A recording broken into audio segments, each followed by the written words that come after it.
Allahu Allahu Allahu Allah Allahu Muka surat 4 yang kelima daripada atas. Qala al-muallifu rahimahullahu ta'ala wa nafa'ana bi'ulumihi amin. Keenam, beriman dengan qadarnya, qadar Allah, baiknya baik qadar dan jahatnya jahat qadar. Ertinya, erti beriman dengan qadar baik dan jahat, bahawasanya sekalian perkara sama ada elok seperti taat atau keji atau jahat seperti maksiat, hasil sekian perkara dengan perbuatan Allah Subhanahu wa ta'ala atas muafakat kehendaknya, atas bertepatan kehendaknya, kehendak Allah Subhanahu wa ta'ala pada sedia kala. Kita di rukun iman yang keenam, beriman dengan qadar dan qada, sekalian perkara sama ada baik ataupun buruk ditakdirkan oleh Allah Subhanahu wa ta'ala pada azal sampai masa berlakulah perkara yang ditentukan oleh Allah pada azali, pada sedia kala berlaku sekalian perbuatan adalah perbuatan Allah Subhanahu wa ta'ala. Ini pegangan kita. Ini minggu yang ke-16. Balik tengok kira minggu yang ke-16. Dan insya-Allah lah hari ni lah. Hari ni kita habis bab ni, kita pindah kepada yang ketiga, ihsan. Sebab kita dalam kitab ni cerita bab agama. Agama adalah ketetapan Allah Subhanahu wa ta'ala yang dibawa datang melalui lidah Nabi sallallahu alaihi wasallam untuk kebaikan kita dunia dan akhirat.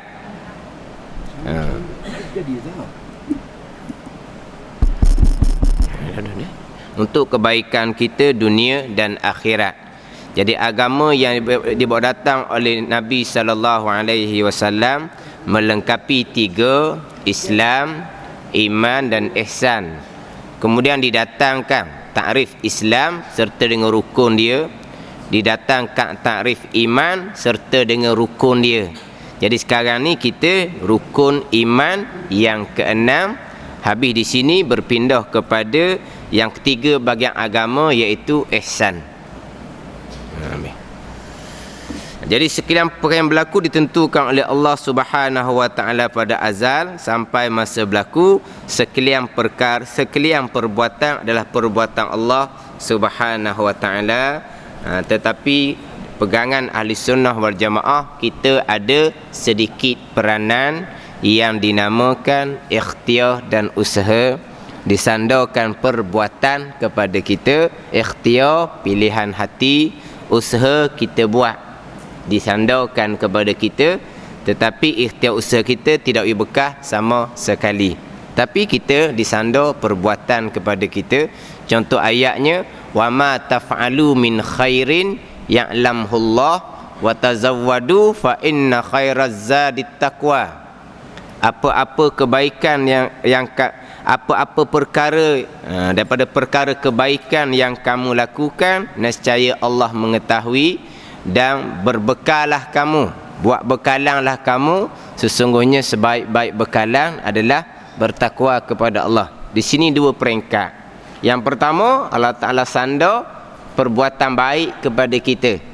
Wa ma taf'alu min khairin, apa-apa perkara yang kamu lakukan daripada kebaikan, Allah Ta'ala mengetahui, Allah Ta'ala akan balas.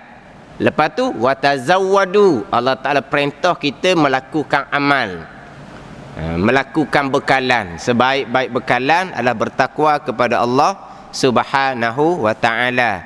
Apabila Allah Ta'ala memerintahkan kita melakukan amal bekalan, maknanya kita ada peranan, kita ada perbuatan. Kalau kita tak ada perbuatan, macam mana Allah memerintahkan kita melakukan bekalan, melakukan amal ibadat? Mana kita ada perbuatan. Jadi rukun iman yang keenam pecah dua pegangan. Pegangan yang pertama qadar, pegangan yang kedua qada. Ini dua pegangan. Kemudian yang kita cerita panjang tu, ini bukan termasuk dalam mendalami yang dilarang dalam agama kita. Sebab semua yang saya sebut sebelum daripada ni ada dalam kitab-kitab yang lebih besar. Ada dalam kitab-kitab yang lebih panjang perbahasan dia. Kalau bagi orang yang boleh rujuk sendiri, tempat yang banyak saya ambil adalah dalam kitab Tuhfatul Murid. Kitab Tuhfatul Murid karangan Syekh Ibrahim Al-Baijuri. Tapi itu kitab Arab lah. Kifayatul Awam contohnya, samalah juga kitab yang Arab. Kemudian di antara kitab-kitab yang panjang huraian dianya beserta dengan dalil-dalil, di antara yang saya ambil sebagai rujukan adalah kitab Sanawi Ma'had Darul Quran Rusila, yang mana kitab Sanawi Ma'had Darul Quran Rusila ni adalah silibus Universiti silibus Azhar Mesir. Ya, itu dalam buku Sanawi itu banyak dia menghuraikan berkaitan dengan pegangan-pegangan yang termasuk pegangan yang terpesong serta dengan dalil-dalil dia.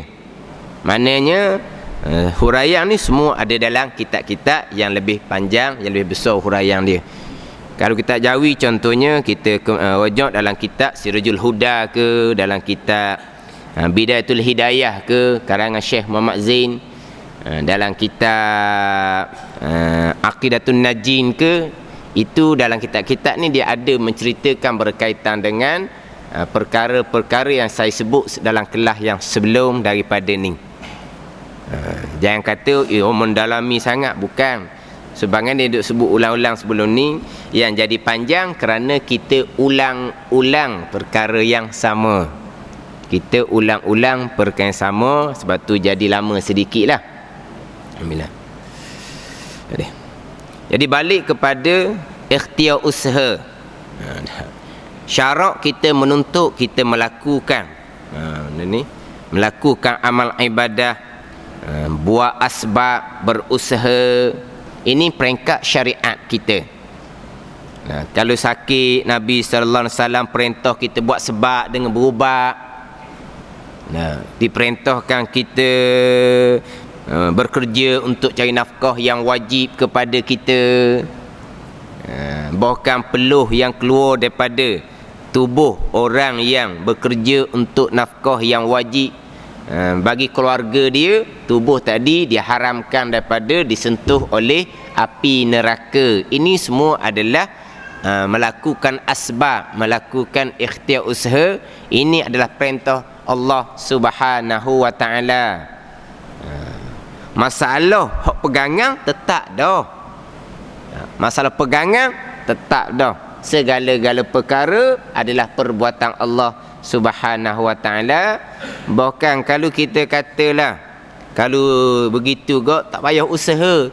Banyak usaha yang kita lakukan setiap saat. Setiap saat yang berlaku kepada kita ni daripada ikhtiar usaha kita. Kita duduk, ikhtiar usaha kita. Kita mendengar, ikhtiar usaha kita. Kalau dia kata tak payah kerja lah, dia tak mau kerja duduk senyap rumah. Bukan tak ada ikhtiar usaha, ada ikhtiar usaha juga. Bangun duduk, lapar pergi cari makan, ikhtiar usaha juga tu. Tapi berkaitan dengan perintah melakukan asbab, itu perintah syarak. Kita perlu tolong menolong contohnya, kita perlu minta pertolongan ke apa ke, itu semua adalah perintah syarak. Bukan maknanya apabila kita berpegang segala-gala daripada Allah, kita tak payah minta tolong, tak boleh minta tolong makhluk, sebab makhluk tak boleh bekal. Itu adalah asbab zahir yang diperintahkan kepada kita. Yang saya sebut dah minggu lepas, hadis Nabi sallallahu alaihi wasallam yang kadang-kadang pakar zahir hadis salah pemahaman. Hadis Nabi bersabda, iza sa'alta fas'alillah. wa izasta'anta fasta'in billah. Apabila nak meminta, minta kepada Allah. Bila nak minta tolong, pohonglah kepada Allah. Ini hakikat dia begitulah. Tetapi Allah Ta'ala mengatur asbab. Untuk melakukan satu-satu perkara, kita perlu bantuan daripada makhluk Allah Subhanahu Wa Ta'ala. Tapi hakikatnya segala-gala disusung oleh Allah Subhanahu Wa Ta'ala. Dalam hadis-hadis yang lain pun banyak Nabi SAW minta tolong dengan para sahabat radhiyallahu anhum. Para sahabat sentiasa datang meminta bantuan dari Nabi SAW. Nabi sendiri kalau ada tetamu, Nabi minta para sahabat supaya tolong jamu tetamu yang mari. Nabi SAW minta pertolongan daripada para sahabat radhiyallahu anhum. Padahal sekalian tu adalah makhluk Allah Subhanahu Wa Ta'ala belaka. Ini kena faham molek. Bahkan dalam ayat-ayat Quran pun, ayat-ayat Quran, contoh dalam surah Kahfi tu, qala ma makkanni fihi rabbi khairun fa'inuni biquwwatin aj'al bainakum wa bainahum radma. Ayat tu asalnya ya Zulqarnaini inna ya'juj wa ma'juj mufsidina fil ard asalnya. Jadi Zulqarnain ni hamba Allah, raja yang soleh daripada bangsa Himyar di negeri Yaman. Jadi puak dia mintalah dengan Zulkarnain ni sebab Ya'juj dan Ma'juj dia melakukan kejahatan, kerosakan di muka bumi. Dia minta supaya Zulkarnain ni cari jalan lah, supaya ni ada tembok, ada benteng untuk menghalang daripada Ya'juj dan Ma'juj. Dan kaum dia ni sanggup mengeluarkan upah lah, supaya buat benteng supaya selamat daripada kerosakan yang dilakukan oleh Ya'juj wa Ma'juj. Jawab Zulkarnainnya, qala ma makkanni fihi rabbi khairun fa'inuni biquwwah. Bukan maknanya apa yang telah dikuasai kepada aku oleh Allah Subhanahu Wa Ta'ala daripada Tuhan aku lebih baik daripada hadiah yang ditawarkan oleh kaum dia tu. Cuma yang Zulkarnain mintanya fa'inuni biquwwatin, tolong oleh kamu akan daku dengan kekuatan. Dia minta tolong dengan makhluk. Fa'inuni biquwwatin, upah tak payahlah, tolong pakat. Pakat ana aj'al bainakum wa bainahum radma. Mana buat di antara kamu dan antara Ya'juj Ma'juj ni dinding. Mana pakat buat. Tapi minta pertolongan dengan sama-sama makhluk. Itu dalam ayat Quran. Contoh dalam ayat yang lainnya. Hal ni berkaitan dengan Nabi Sulaiman alaihi salam apabila Ratu Balqis nak mari jumpa dengan Nabi Sulaiman alaihi salam. Qala ya ayyuhal mala'u ayyukum ya'tini bi'arsyiha qabla an ya'tuni muslimin. Kata Nabi Sulaiman AS, wahai sekalian pembesar, siapakah di antara kamu yang boleh mendatangkan dengan mahligai Balqis sebelum daripada Balqis datang kepada aku dalam keadaan berserah diri masuk Islam. Dia tanya pembesar dia, siapakah yang boleh bawa datang mahligai Balqis ni? Balqis dalam perjalanan, minta tolong dengan siapa? Macam mana? Sebab itulah dia kena faham molek dalam bab ni. Dia yang jadi salah faham dalam bab minta tolong ni kerana pengajian kitab hakikat bagi mereka yang bukan ahli. Ya, kita akan cerita berkaitan dengan hakikat. Ini punca dia. Dalam kitab-kitab hakikat yang antara sejahat-jahat ada minta bantuan sesama manusia. Itu kaedah lain. Yang kita pergi pada kaedah syarak. Dua-dua kaedah tidak salah, tapi kita yang bukan ahli, kita tidak selayaknya baca, kita baca hukumnya haram. Haram yang membaca, haram yang mendengar. Itu je. Kita akan cerita balik dalam bab tu. Puncanya mari situ. qala ifritu minal jinni ana atika bihi qabla an takuma maqamak wa inni alaihi laqawiyyun amin. Maka jawab ifrit daripada jin, aku boleh mendatangkan dengan mahliga Balqis tadi ni sebelum daripada engkau bangun daripada tempat engkau. Boleh bangun, boleh selesai dah tugas. Ambil ni mahliga Balqis di negeri dia, letak di negeri Nabi Sulaiman alaihissalam. Dan sesungguhnya aku atasnya kuat dan boleh diharap. Tapi lambat lagi tu, lambatlah sikit. Sebab apa? Sebelum Nabi Sulaiman alaihissalam bangun. Mana bangun tu lambat lagi. Qala allazi indahu ilmun minal kitab ana atika bihi qabla an yartadda ilaika tarfuk. Berkata mereka yang dikurniakan ilmu daripada kitab Taurat dan Zabur, ni orang alim di kalangan manusia,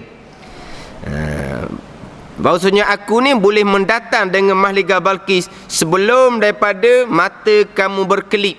Mana kelip buka tu ada dah. Kalau ifrit tadi ni sebelum Nabi Sulaiman bangun. Lelaki yang Allah Ta'ala kurniakan ilmu daripada kitab Taurat dan Zabur, dia boleh datangkan selepas daripada Nabi Sulaiman AS pejam buka ada dah. Nabi Sulaiman minta pertolongan dengan pembesar dia, makhluk dia. Kemudian ini lelaki yang dikurniakan ilmu yang dinyatakan dalam Quran. Dia boleh kata pula dia boleh mendatangkan. Ada kuasa ke dia? Adalah itu zahir. Itu zahir. Aku boleh mendatangkan mahliga Balqis sebelum daripada Nabi Sulaiman AS pejam buka ada dah di hadapan mata. Ada kesalahan di situ. Ini kalam firman Allah Subhanahu wa taala menghikayatkan perkataan mereka yang dikurniakan ilmu oleh Allah Subhanahu wa taala. Dia kalangan orang alim di kalangan pembesar Nabi Sulaiman alaihissalam. Mana di mana salahnya? Tidak ada salah.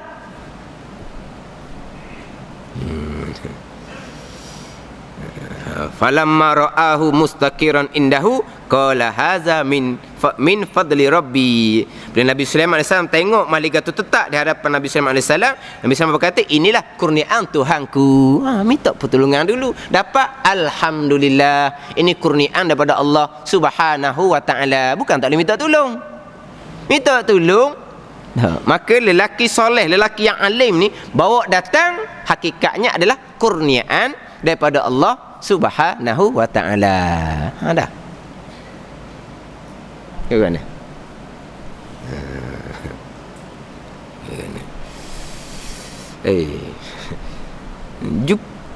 Kadang-kadang cerita itu cerita pengalaman.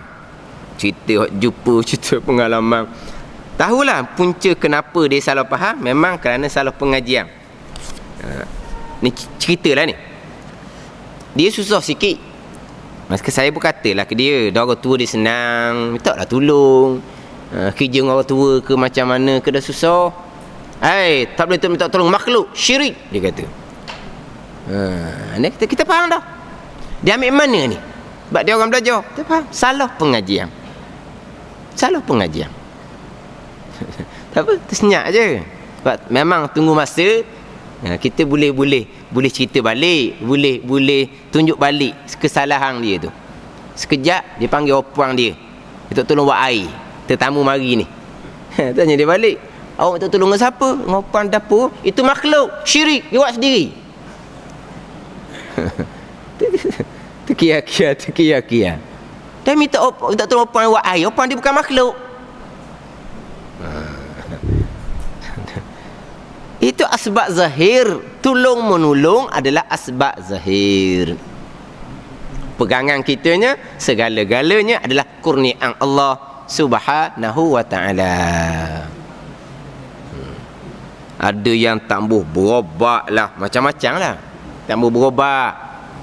Sebab apa? Allah Ta'ala yang datangkan penyakit. Yang datang daripada Allah Subhanahu wa ta'ala, semuanya baik belaka. Kenapa kita nak pisah-pisah berobatnya? Allah Ta'ala datang daripada Allah, semuanya baik belaka. Sebab apa? Datang daripada Tuhan yang baik, maka hak didatangkan pun baik belaka. Ni pun kita akan ceritalah nanti. Memang dari segi hakikat datang daripada Allah Subhanahu Wa Taala semuanya baik belaka. Lepas tu kita baca dalam doa kunut, falakal hamdu ala ma qadait. Bagi engkau ya Allah segala pujian atas perkara yang engkau susun. Baik ke yang Allah Taala susun, buruk ke nisbah datang dari Allah baik belaka. Sebab tu kita puji kepada Allah Subhanahu Wa Taala. Ini kita tilik hakikat datang daripada Allah. Sampai di kita disandarkan ikhtiar usaha kepada kita. Kalau buruk, hukum dia buruk dah. Lepas tu tubik khairihi wa syarihi. Kenapa disebut dalam syarihi? Walha datang daripada Allah semuanya baik. Baik kita tilik kepada hakikat datang daripada Allah semuanya baik. Sampai kepada kita datang dari ikhtiar usaha, disandarkan ikhtiar usaha kepada kita, maka yang baik tu baiklah, yang buruk tu buruklah. Tapi siapa makam hakikat, segala-galanya dipandang Allah Subhanahu Wa Taala, tapi bukan dengan buat-buat. Kita akan cerita kedudukan macam mana yang seumpama ni. Apabila sakit kita berubat, itu perintah Nabi sallallahu alaihi wasallam. Likulli da'in dawa fatadawau. Tiap-tiap penyakit ada ubat. Nabi kata, maka hendaklah kamu berubat. Hendaklah kamu berubat ni adalah perintah Nabi sallallahu alaihi wasallam. Kita boleh meninggalkan perintah syariat. Jangan kita persoalan kita hakikat. Mana afdal? Berubat dengan tak berubat. Tak berubat contohnya kedudukan maqam Nabi Ayyub alaihi salam. Contohnya, kedudukan yang macam mana?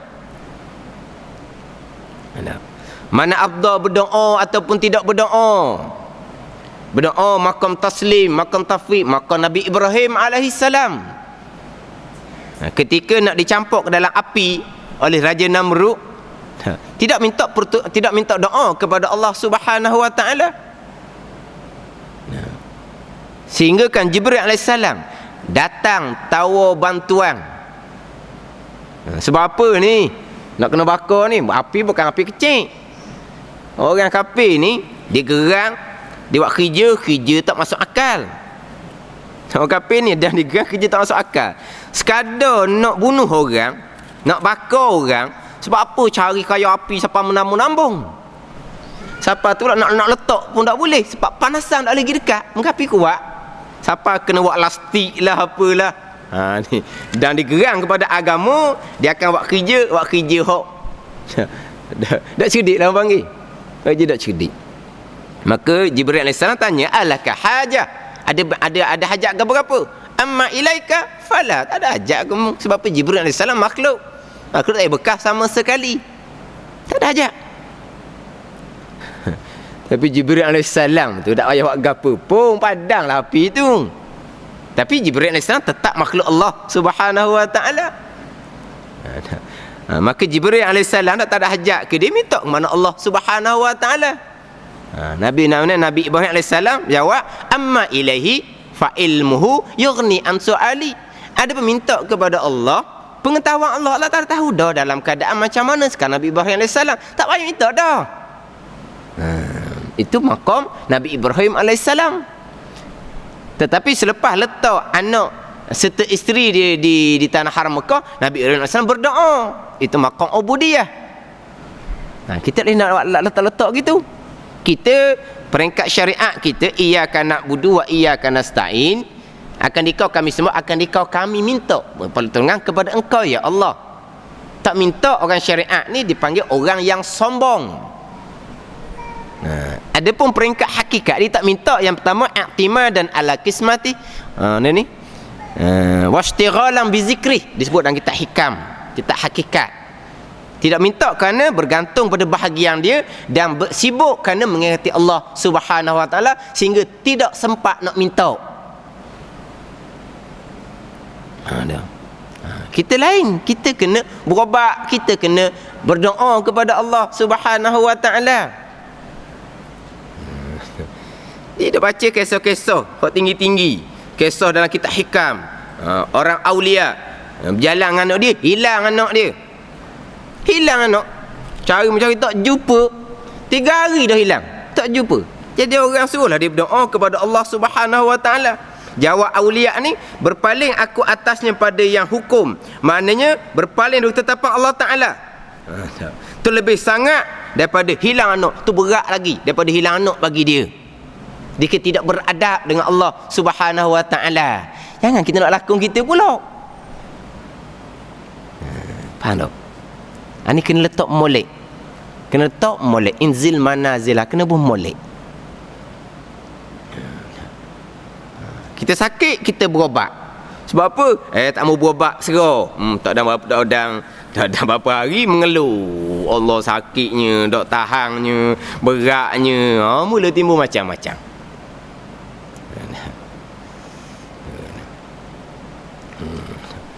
Pernah berlaku sampai peringkat anak disakit. Ni ceritaan. Ni cerita orang lah. Saya tak jumpa, cuma orang ceritanya anak dia sakit sampai ke biru muka. Sampai ke biru muka. Jadi orang suruhlah hantar hospital. Allah dia kata Allah Ta'ala datangkan penyakit. Allah Ta'ala sembuhkanlah penyakit itu. Anak biru dah sakitnya. Siapa ajar, siapa masa budak ni mati. Kejukan baliklah ayah ni. Lah. Dengan menyesalnya, dengan apanya. Sebab apa? Dia nak lakon. Dia makom syariat, makom orang awam. Ada asbab, ada usaha. Kita buatlah asbab, kita lawak usaha. Atau makom aulia, anak hilang 3 hari, dilindungi oleh Allah Subhanahu Wa Taala. Sebab di antara karamah peringkat aulia ni tak asal minta, terdetik di hati Allah Ta'ala terus berkenan. Dia tak susah. Dia tak minta pun Allah Ta'ala kawal. Apa yang dikasihi oleh orang yang dikasihi oleh Allah.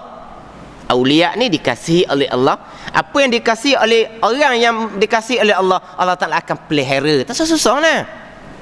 Adapun kita ni bukan kata orang yang kita kasihi, kita pun tidak dikasihi oleh Allah Subhanahu Wa Taala. Banyak benda Tuhan larang, kita buat mulai-mulai ada. Ke mana kita ni? Lepas dah tu sakit sikit je hospital. Sakit sikit je hospital. Ada dah. Tak, cerita tu menatu dia lah cerita. Maknanya kalau ada cucu mana-mana sakit je hospital. Cepat hospital. Tu kan.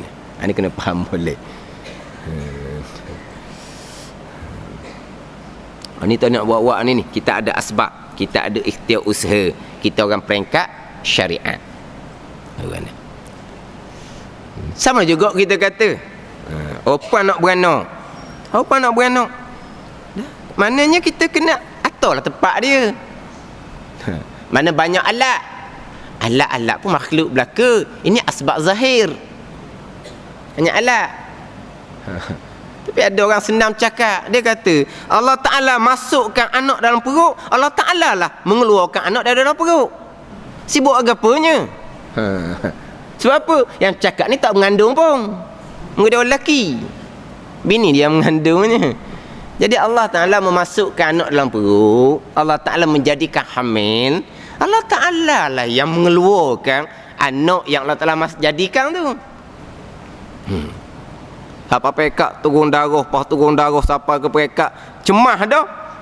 Atau hospital lah, atau hospital. Akhirnya atau hospital juga. Sebab apa? Ini bukan peringkat aulia. Peringkat aulia Allahumma berdetik di hati, selesai masalah. Atau hospital. Akhir sekali bila tanya macam mana? Beranak mana? Hospital. Hospital banyak alat. Tak ada dah lah. Hak angin hari itunya. Sebab apa hari tu lakon sahaja. Buat-buat.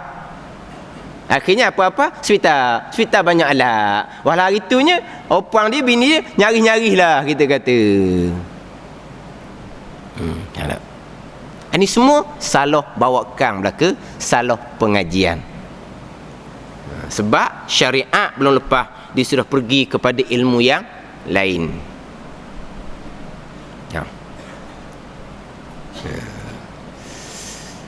Mungkin hari ni kita selesai ni je lah. Selesai dalam bab qada dan qada ni. Jadi muniyatul musallin insya-Allah lah minggu depan kita baca dah tu. sesau ni dulu. Kemudian kita balik hak minggu lepas, berkaitan dengan betul lah kita berpegang di akidah kita, segala-gala perkara yang berlaku adalah perbuatan Allah Subhanahu wa taala. Kita kata kita berpegang, tetapi kenapakah diingatan kita tidak timbul? Timbul gitu pula. Diingatan kita tak ada. Kalau kita hidup kerana boleh bernafas, kerana ada udara, walau udara makhluk tak boleh bekah. Kalau kita makan kenyang, kita nak ingat kepada nasi, kenyang makanlah sepinggang dua pinggang. Kita tak ingat kepada Allah. Ingat tu ingatlah, tapi secara kena tarik-tarik, secara kena latih-latih. Kalau kita biarkan, hati kita tidak akan ingat kepada Allah Subhanahu wa taala. Walhal qada Allah berlaku setiap saat. Bukan setakat kita nak ingat qada Allah, berlaku qada Allah, perbuatan Allah yang besar-besar. Perbuatan Allah yang berlaku pada diri kita ni setiap saat. Allah menggerakkan kita, Allah menghidupkan kita, Allah mengkelipkan kita. Allah wi kita nampak, Allah wi kita dengar. Ni yang berlaku pada kita sesaat ni adalah perbuatan Allah Subhanahu wa taala. Ini pegangan kita. Tapi kita ingat ke tidak? Kita tidak ingat. Dah kata berpegang, tiba-tiba tidak ingat. Kalau tidak ingat tu tidak berpegang. Mana pula tu? Ingat. Ingat ke tak kepada Allah Subhanahu wa taala yang mengatur kita sesaat ni? Tanya tu, ingat dah tanya. Lepas tu hilang balik. Bukan kadang-kadang, apa ni? Jarang-jarang ke apa? Ke apa? Kadang-kadang tu banyak juga. Apa? Jarang-jarang ke apa? Piramli tu. Apa dia? Bukan setakat kadang-kadang. Di dalam sembahyang hak kita menghadap Allah Subhanahu wa taala pun tak cakap nak jaga hati kita, lari hati kitanya. Macam mana? Kita kata kita berpegang Allah yang menjadikan segala-galanya. Kalau kita berpegang, kenapa kita tidak ingat? Mana?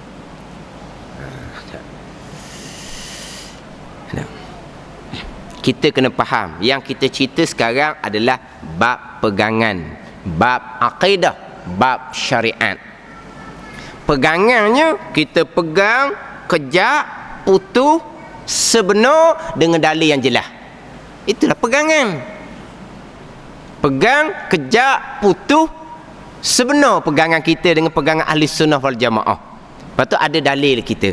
Itu dipanggil pegangan. I'tiqad dipanggil, simpulan iman. Dah kata sipu kejap sebab apa tak ingat, itu berkaitan dengan basirah kita, berkaitan dengan dalaman kita, tu bab lain, itu ilmu lain. Ini jadi perkara yang seumpama ni kita terpaksa kena cerita. Kenapa? Kerana macam tadilah, kenapa tak berobat, tidak melakukan asbab, kenapa tak mau berdoa, kenapa tak mau minta tolong contohnya. Itu semua berpunca daripada salah pengajian. Ini pun paling berat, berpunca daripada salah pengajian. Yang mana dalam bab salah pengajian contohnya, dalam bab kesamaran antara pegangan dengan hak dalam kitab hikam, dalam kitab Durun Napih, apa semua tu, dalam kitab Martabat 7, hak kesamaan seumpama ni, ini yang pernah saya lalui sendiri masa mula-mula belajar dulu. Masa umur belasan tahun, umur 14. Jadi saya belajar dengan satu tu guru, bukan 3 tahun. Anak murid dia tak ramai mana. Kemudian ada satu tempat pengajian lain, anak murid cukup ramai, beratus. Maka kita pun pergilah tempat hok ramai, bukan duduk, bukan mana, pergi mingguan. Pergi mingguan. Maka tunggu saya sebut pegangan hok kata tempat ramai tu, pegangan dia salah. Guru dia bawa salah tauhid, salah pegangan. Dia nak kata salah pegangan tidak boleh semudah tu. Sebab apa? Sebab apabila sebut kata salah, memang salah sungguh. Sebab pegangan ni dia jelas, dia satu jalanan je. Kalau pekoh dia amal tak betul kerana dia balik luar, daripada negara luar, baju negara Arab, dia balik amal dia tak macam kita, mungkin dengan mazhab dia. Sebab dalam bab pekoh dia banyak aliran. Kalau bab tauhid apabila sebut kata salah, tu guru sendiri kata salah, memang jelaslah salah. Tapi oleh kerana kita budak-budak ni tengok kepada sambutan. Tengok kepada sambutan. Hak tu guru kata salah kepada satu tempat tu, dia nak beritahu ramai. Hak dia kata salah tu sambutan dia cukup hebat, orang ramai. Kita ke ramai, gilah kitanya. Tengok lagi tu. Panjang-panjang cerita. Kita tengok lembu. Dia misal lembu. Kalau kita tengok lembu, tak ingat Allah yang menggerakkan lembu, Allah yang menghidupkan lembu, Allah yang membesarkan lembu, kafir. Kenapa misal tu lembu sesuai dengan jalan salah barangkali? Memanglah kita tengok lembu tak nampak Allah, nampak lembu lah. Tilik nampak tak lembu di kulit tu. Nampak apa lagi kitanya? Kafir. Hak ni hak Nabi kata Islam pagi, kafir petang, Islam petang, kafir pagi. Dia bagi hadis tu pula. Kita masa tu duk pondok 3 tahun dah. Tak boleh nak nilai lagi salah. Ni. Duk pondok 3 tahun dah tak boleh nilai lagi di mana salah. Sebab tu kita orang awam ni nak belajar kena beringat, kena beralus molek. Kita sekarang ni bukan setakat tengok lembu, segala-gala perkara tengok. Memang kita tak ingat Allah Subhanahu Wa Taala. Kalau kafir tak ada Islam pagi, kafir petang, kafir semua lah. Tapi tak perasan situ. Mari baik Allah beratlah kalau itu kafir semua. Susunat Allah Subhanahu Wa Taala pindah ngaji di pondok Pasir Tumbuh. Jadi duduk pondok Pasir Tumbuh ni duduk dalam setahun pondok. Ini semua susunan Allah Subhanahu Wa Taala. Jadi saya pergi belajar satu tempat, mengajar kita hakikat, mengajar kita hikam. Hak kata tengok lembu kafir, dah ingat kafir tu mengajar hikam juga. Saya pergi satu kelas. Arwah Tuan Guru Haji Abdul Rahman, wakaf baru. Kalau di Kelantan masyhurlah dianya. Tapi dia tak ada pondok. Tapi pengajian hakikat dia adalah ahli. Murid kepada Sayyidi Syafi'i Mekah. Ni kisah 1 tahun lalu. Sayyidi Syafi'i Mekah ni orang alim ilmu hakikat di tanah haram Mekah. Sezaman dengan Pada'i Patani. Ini cerita lama ni. Dia lah orang yang alim ilmu hakikat di tanah haram Mekah. Ni Sayyidi Syafi'i. Jadi Tuan Guru Haji Abdul Rahman Arwah ni adalah murid dia. Pada masa dulu kalau kata balik di Mekah, anak murid Sayyidi Syafi'i orang akan khumung. Saya pun masuk kelas dia. Satu sesi saja, satu kelas sahaja. Maka terbukalah persoalan. Di mana salah? Hak tu guru saya dia mula kata salah pegangan, di mana salah? Nampak satu kelas saya pergi. Mana? Maknanya kalau dalam kitab hakikat menyebut bahawa qadaitu biriddati, contohnya aku hukum aku dengan kafir, dengan murtad kerana lupa kepada Allah Subhanahu Wa Taala, bukan murtad agama, murtad maqam, murtad darjat, kedudukan di sisi Allah Subhanahu Wa Taala.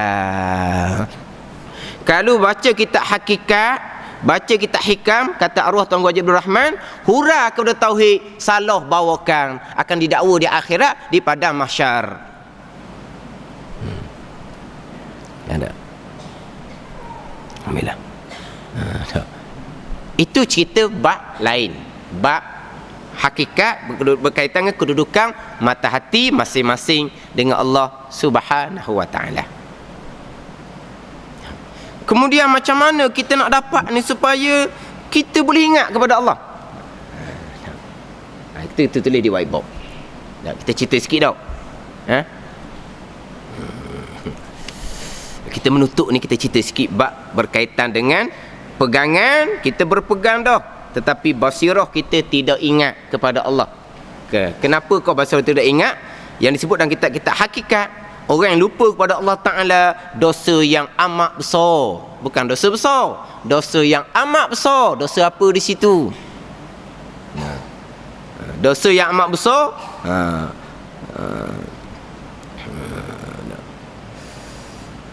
Bukan ada satu perkataan Abul Abbas Al-Mursi, lawih tajabtu an rabbi lahzatan wahidah ma'adattu nafsi minal bashar. Jikalau terhijab aku dengan Allah Subhanahu wa taala, Tuhan aku terhijab ni, lupa kepada Allah satu saat sahaja, nescaya aku tidak akan memanggil dia aku ni di kalangan manusia. Bukan manusia dah macam tu. Apa maksud dia? Kedudukan ni kedudukan yang macam mana? Kita akan cerita. Sebab dah kalau pegang, sepatut ingatlah. Kalau dah ingat, dah pegang tu. Dia kesamaran seumpama betul. Kalau pegang, ingat. Kalau dah ingat tu, dah pegang dah tu. Tak ada nak akidah, dah ingat tu. Ni kita tengok balik.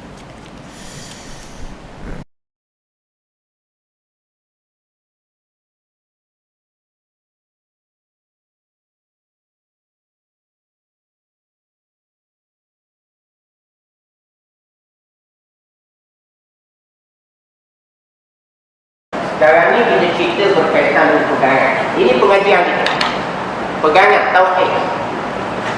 Sebab tauhid ni adalah sebahagian daripada syariat agama.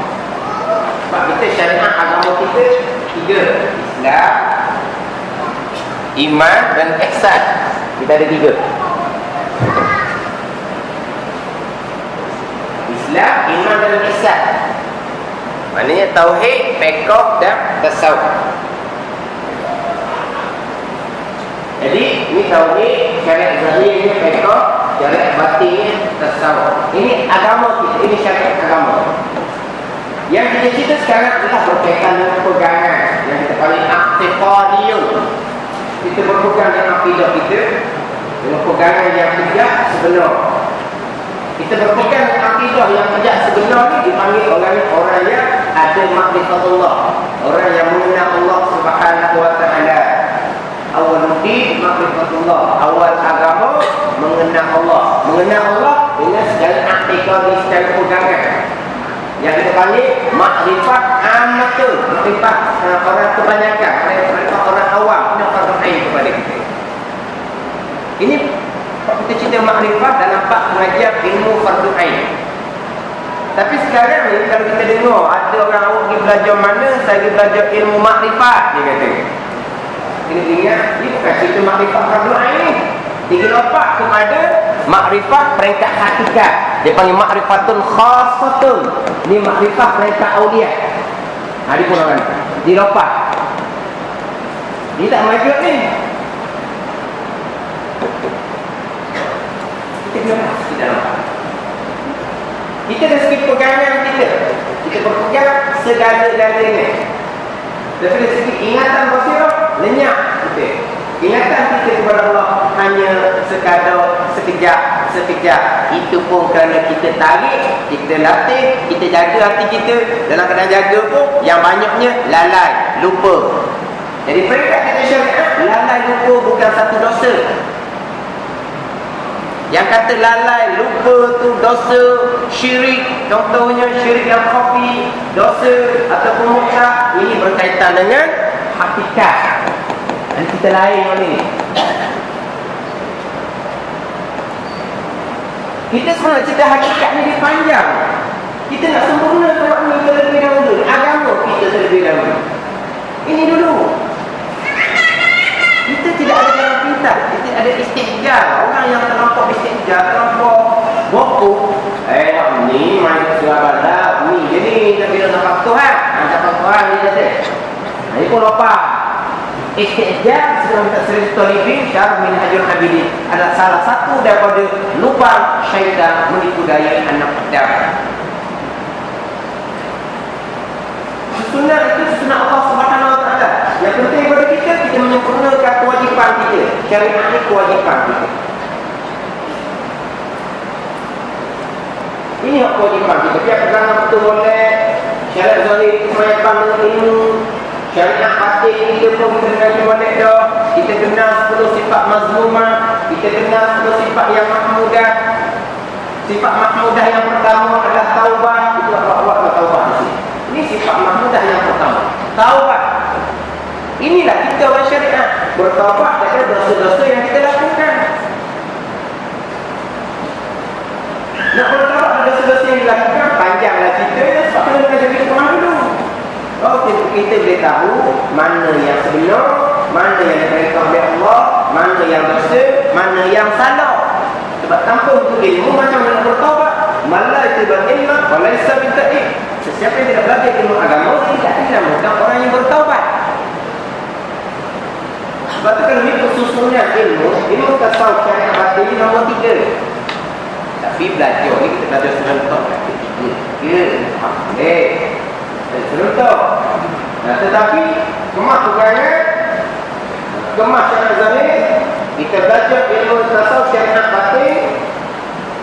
Dan ilmu tasawuf syariat batin didatangkan terlebih dahulu 10 sifat mazmumah, sifat yang diharamkan. Riak ke, ujub ke, takabur ke, didatang terlebih dahulu.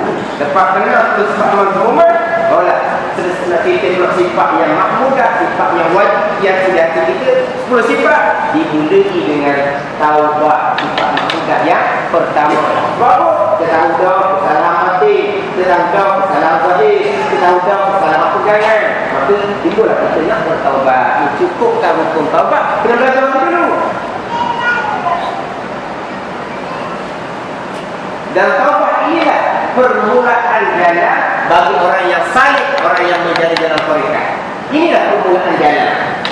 Tapi nak sampai ke taubat ini kena selesai syariat yang lain terlebih dahulu.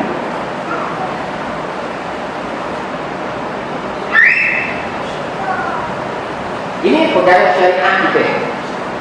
Kemudian tadi pegangan hati lalai, hati lupa. Hingga dalam sembahyang, masa yang singkat pun kita masa kita tak mampu nak jaga hati kita. Jagalah juga. Kita jaga tengok diri, tengok rokok, sujud, kita baca apa bacaan, sekali kita ingat tadaburkan bacaan, tadaburkan makna, sekejap saja. Macam mana kita nak menyucikan hati? Berpindah kepada tarekat. Tarekat ni perjalanan untuk menyucikan hati. Maka tarekat ni banyak syarat, banyak ilmu lain pula di sini. Ini kita cerita dia ni. Kita orang awam, kita boleh lepas di sini, boleh beramal dengan tiga-tiga ilmu ni, naik kepada makam yang paling tinggi bagi orang peringkat syariat adalah soleh.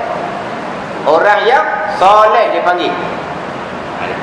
Inilah setinggi-tinggi makam darjah bagi orang syariat.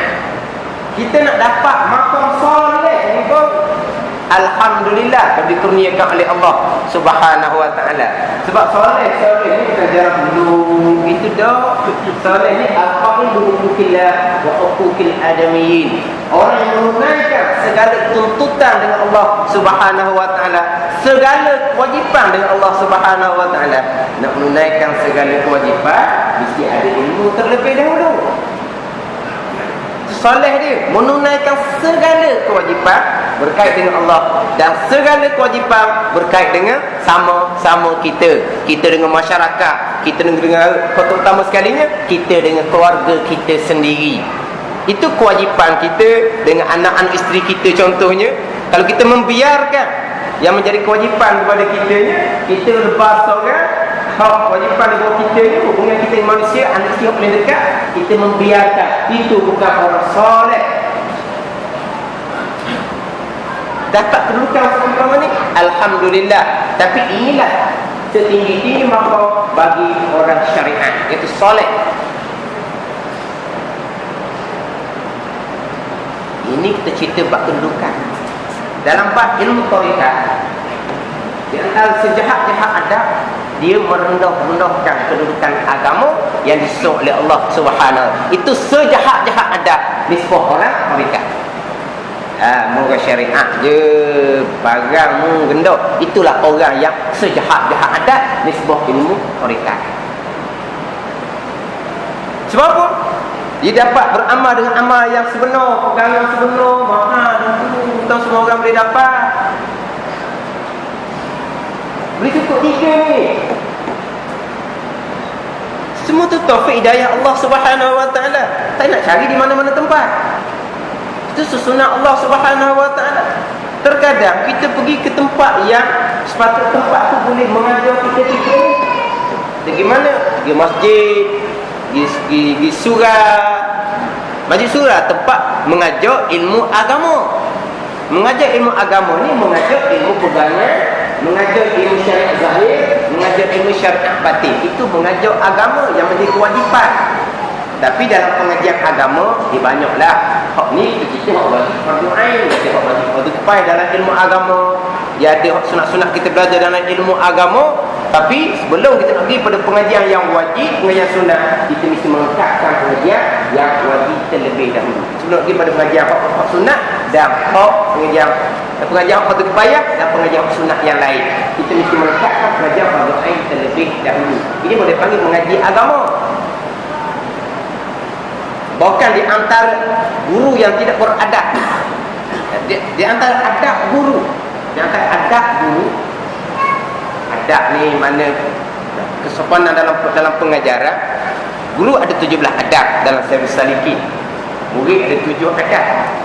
Tapi biasa guru tak mau cerita adab guru sebab kena atas kepala dia. Baik kita cerita adab murid. Sebab apa? Kena atas orang ramai. Tapi adab murid 7 je, adab guru 17. Sebab apa? Dia yang bawa. Sesuatu adab gurunya, dia mesti menghalang murid dia daripada belajar ilmu fardu kifayah, daripada berbimbang, bersibuk dengan ilmu fardu kifayah selagi tidak sesat ilmu fardu ain. Itu adab guru. Tapi sekarang kita pergi majlis surah dah, belum tentu kita dapat menyempurnakan ketiga-tiga ilmu. Sebab apa? Terkadang bawa ilmu fardu kifayah, terkadang bawa ilmu yang disunatkan fardu ain. Itu kita sudah pergi majlis surah dah tu. Kian jalan tu jalan kok sepatut dah tu. Tapi kita tak dapat. Sebab tu dapat ketiga-tiga ni adalah kurnia Allah Subhanahu Wa Taala, harga sangat mahal. Sebab tu kalau memperendah-rendahkan, ini orang sejahat-jahat dah.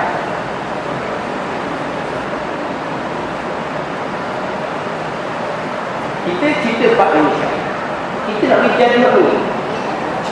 Kita nak pindah pada tarikat ni pula, ada pengajian lain pula. Ada pengajian lain. Ada pengajian lain pula berkaitan dengan tarikat. Tapi nak bertarikat, kena sempurnakan tuntutan kewajipan syariat zahir terlebih dahulu. Sebab tu disebut orang-orang alim yang terdahulu.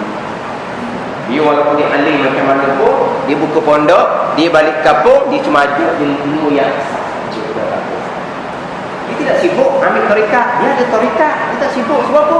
Macam nak bertarikat ni tak ada. Ini guru yang sebenar.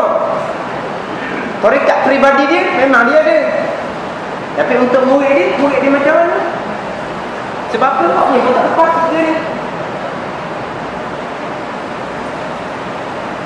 Bahkan tu di pondok sendiri, kalau kita balik ke kampung, terus api dah belajar, kita pergi jumpa nak cari amalan sedikit lah, nak pergi sikit-sikit tarikat ke, itu pun dia pilih-pilih murid sahaja.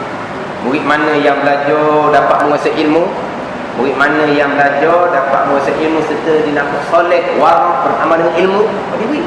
Kalau murid tu nampak macam pandai jugalah, cerdik juga, boleh menguasai ilmu, tapi akhlak dia kurang, amalan dia kurang, dia takkan bagi. Dia akan bagi cuma bacaan-bacaan biasa sahaja. Itu pun lepas habis belajar. Ada satu orang, dia pergi ngaji di pondok Indonesia. Dia duduk di Terengganu ni, tarikat lah kerjaan dia ni. Di pondok Indonesia, guru pondok tu ahli tarikat. Guru pondok tu kata, saya haramkan orang ambil tarikat saya sebelum selesai lagi belajar ilmu agama tempat dia. Kita pergi langsung. Oh ni daripada duduk kami ni bertarikat dah. Bawa dia keju. Ada orang yang ada ke dianya.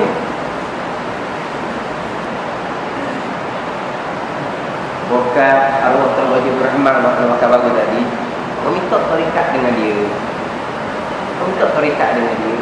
Dia kata selagi tidak Masuk kitab hikam, jangan ambil tarikat. Sebab apa? Kitab hikam dia akan menceritakan berkaitan dengan perjalanan tarikat, dia akan cerita berkaitan dengan perjalanan hakikat. Sebab selalu kita tidak belajar kitab hikam, kita tak tahu mana kau guru yang mursyid contohnya. Guru mana yang kita nak turun? Kita tak tahu kisah. Maka walaupun kita sudah anding di sini sekalipun, dia masih terlalu kumpul.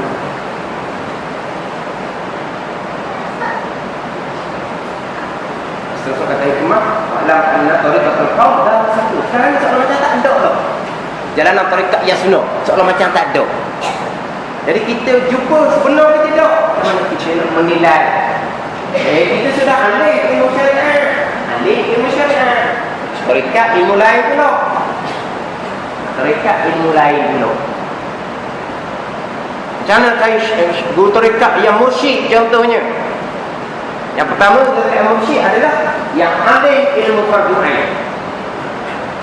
Waktu kita biasa baca kitab Haqqaiq Tasawuf. Bukan di dalam tu 4 syarat guru yang mursyid. Mursyid ni boleh bawa jalan yang sebenar. Yang pertamanya alim fardu ain. Alim fardu ain. Itu yang pertama. Kalau dia alim fardu ain, ilmu kita belajar. Di mana guru dia kalau dia kata dia alim fardu ain? Kalau tak ada, dia bukan guru mursyid. Itu je. Sebab apa? Kita dalam bab syariat yang jelas itu kadang-kadang kita masih lagi tak kena jalan. Tengok jelas. Tak kena jalan.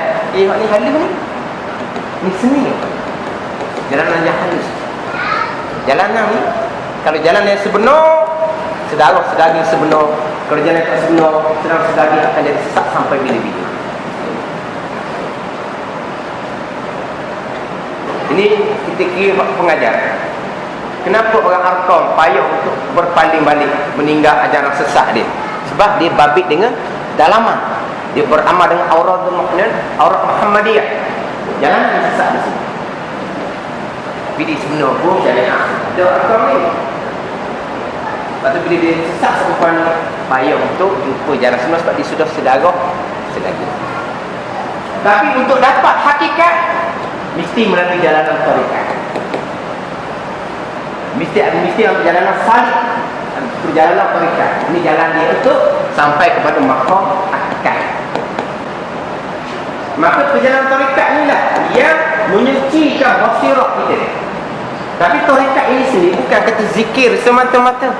Sebab tu dalam kitab Muniyatul Musalli kita tu kan, di awal kitab Muniyatul Musalli, alhamdulillahillazi ja'ala salata tariqatan lil muttaqin. Segala puji bagi Allah yang menjadikan sembahyang tarikat bagi bertakwa. Sembahyang itu sendiri adalah tarikat, perjalanan untuk hampir dengan Allah Subhanahu wa taala. Mana memperbanyakkan sembahyang sunat, memperbanyakkan baca Quran. Baca Quran ni bukan baca Quran semuka dua muka sehari ni.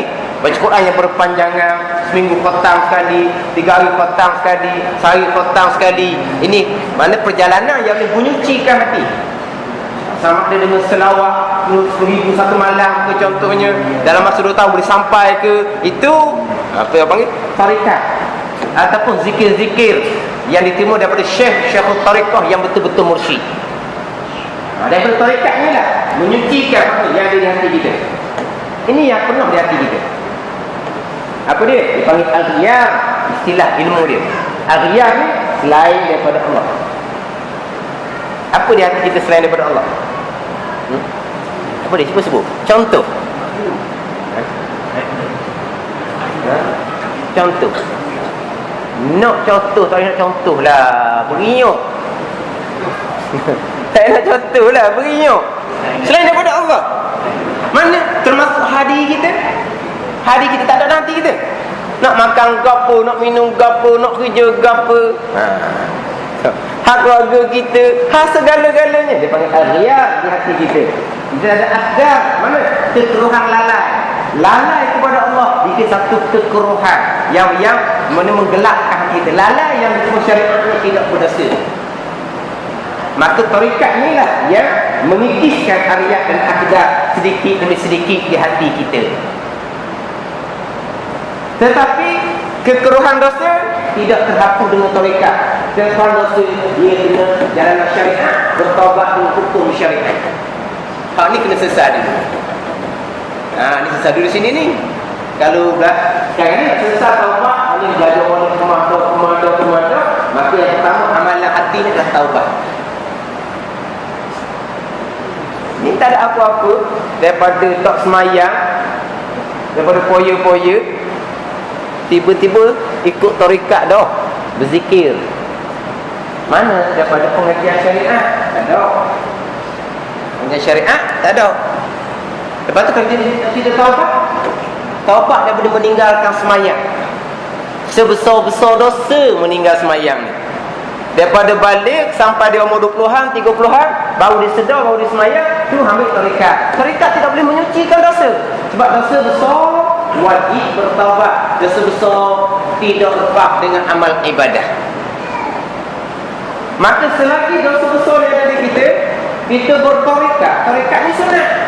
Memperbanyakkan sunat, memperbanyakkan baca Quran, memperbanyakkan selawat, memperbanyakkan zikir, belah-belah ribu, puluh-puluh ribu sehari semalam, itu hanyalah amalan sunat. Tetapi kalau kita taubat yang wajib dosa, kita tidak bertaubat, mengikut jalanan Imam Ghazali rahimahullah, amal sunat itu tidak diterima oleh Allah Subhanahu wa ta'ala. Dia kata dia siapa juga. Tu bawakan lain lah.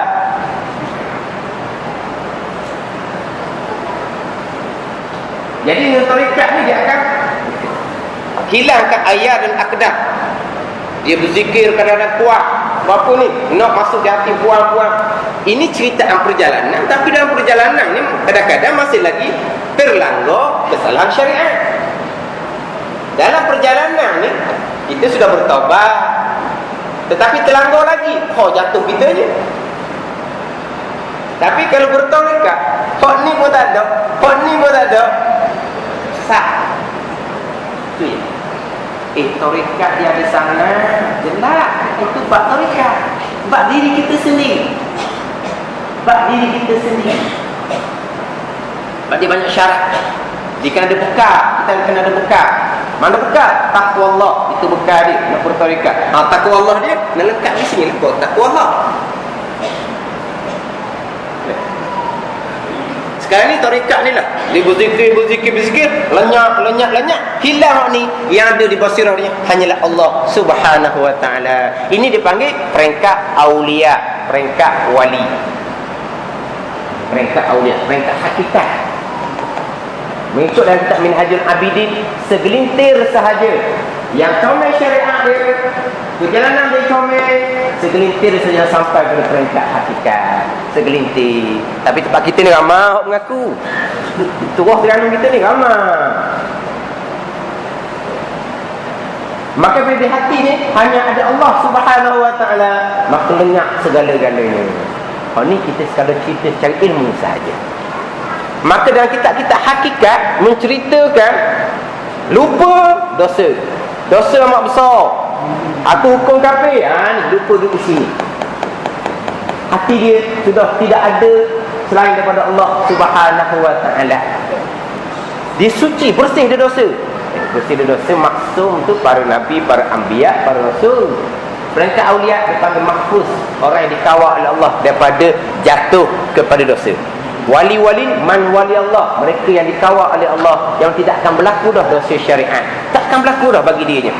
Maka kesalahan bagi dirinya adalah kelalaian. Ini satu dosa yang besar. Dia akan bertaubat daripada dosa kelalaian. Itu dipanggil dosa hakikat. Kita tak nak berlaku lah. Oh lupa tu astagfirullah. Astagfirullah apa ni nak ada begini. Ni tak tahulah. Nak cerita pun payah. Dalam kitab hikam ni, dalam kitab hikam dan miskin, syaitan man yastadillu bihi wa man yastadillu alaihi. Syaitan nampak udah mereka ada asyarbawi. Jauhlah di antara mereka yang berdalil ada Allah dengan Allah Subhanahu wa ta'ala, dan mereka yang berdalil ada Allah dengan ada makhluk Allah Subhanahu wa ta'ala. Jauh. Sebab apa? Peringkat aulia Dia berdalil ada Allah dengan Allah tu sendiri, sebab basirah, mata hati dia sentiasa syuhud, sentiasa memandang kepada Allah Subhanahu wa taala. Maka dalil ada Allah adalah Allah tu sendiri. Araftu rabbi bi rabbi laula rabbi ma araftu rabbi. Aku kenal Tuhan aku dengan Tuhan tu sendiri. Itu dalil ada Allah dengan Allah tu sendiri. Dengan mereka yang berdalil ada Allah dengan ada makhluk Allah. Orang peringkat ni, orang peringkat berdalil ada Allah dengan Allah ni, dia nak berdalilkan makhluk dan bumi tak boleh. Sebab di basirah dia, dan bumi ni macam tak ada. Sebab apa? Tak ada arian di hati dia. Adapun kita, dalil kitanya adalah ada langit bumi. Ini jauh ni. Jauh sebab apa? Di sini ada tarikat di tengah. Syariat dengan hakikat bukan sempadan. Kita kata kok macam Thailand dengan Singapura lah. Bukan sempadan antara Malaysia dengan Thailand. Yang jadi dia mengajar ilmu hakikat, ilmu kita hikam munafik, dihura ke pegangan. Dengan kita pegangan kami dihura kepada syuhudi. Ini orang yang jahil kedua-dua ilmu. Jahil ilmu hakikat, yang paling berat laginya dia jahil ilmu syariat. Macam mana dia boleh baca kitab hakikat, ilmu syariat dia jahil? Sebab apa? Dia tak faham apa maksud pegangan dalam ilmu tauhid.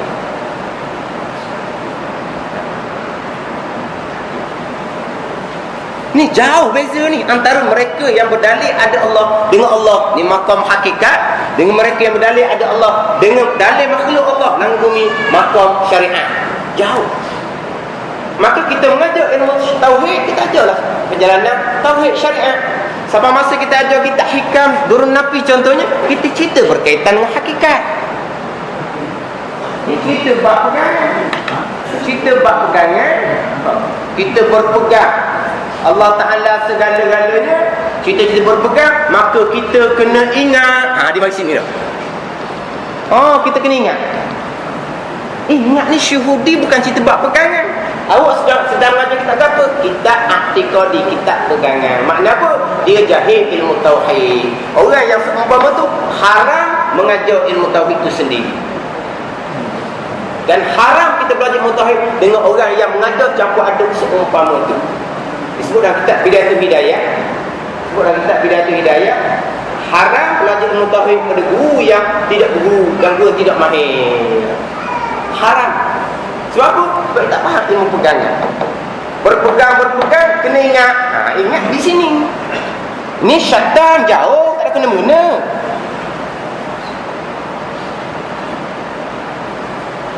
Dia pun mengajar kita ikan pula. Syariat pun tak erti mengajar kita ikan. Kita ikan pula ni laku. Oh, laku sungguh lah. Saya biasa dalam kelas-kelas. Kita kelas ni nak baca kitab apa? Ustaz, kita ikan Ustaz. Oh, kita ikan. Aduh. Orang Terengganu ni. Sehingga orang kata gua ni, orang kata Terengganu kita ni kalau bab tasawuf banyak, bab tauhid tak ada, bab fiqh tak ada. Oh, kalau tasawuf banyak Terengganu. Sebab orang kata gitu lah Terengganu kita ni. Banyak bab tasawuf. Sebab apa? Banyak mengajar kita hakikat. Padahal ahli ke tidak? Ahli ke tidak? Oh, dia mengajar kita hakikat. Ini berkaitan mengenal Allah. Dan kita hikam sebut kata makrifatullah. Makrifah mana ni? Ni makrifah wali, makrifah khasah. Bukan sini, jangan bagi sini. Kalau dia kata orang yang ada tadbir, orang yang ada ikhtiar, dia tidak ada makrifat dengan Allah Subhanahu wa taala. Makrifat mana? Makrifat peringkat wali, peringkat aulia, makrifah khasah dipanggil, makrifah yang dikhusus oleh Allah, makrifah nuraniyah dipanggil. Makrifah yang bahasa nur. Hati dia suci daripada segala-gala. Di hati dia hanyalah ada Allah Subhanahu wa taala.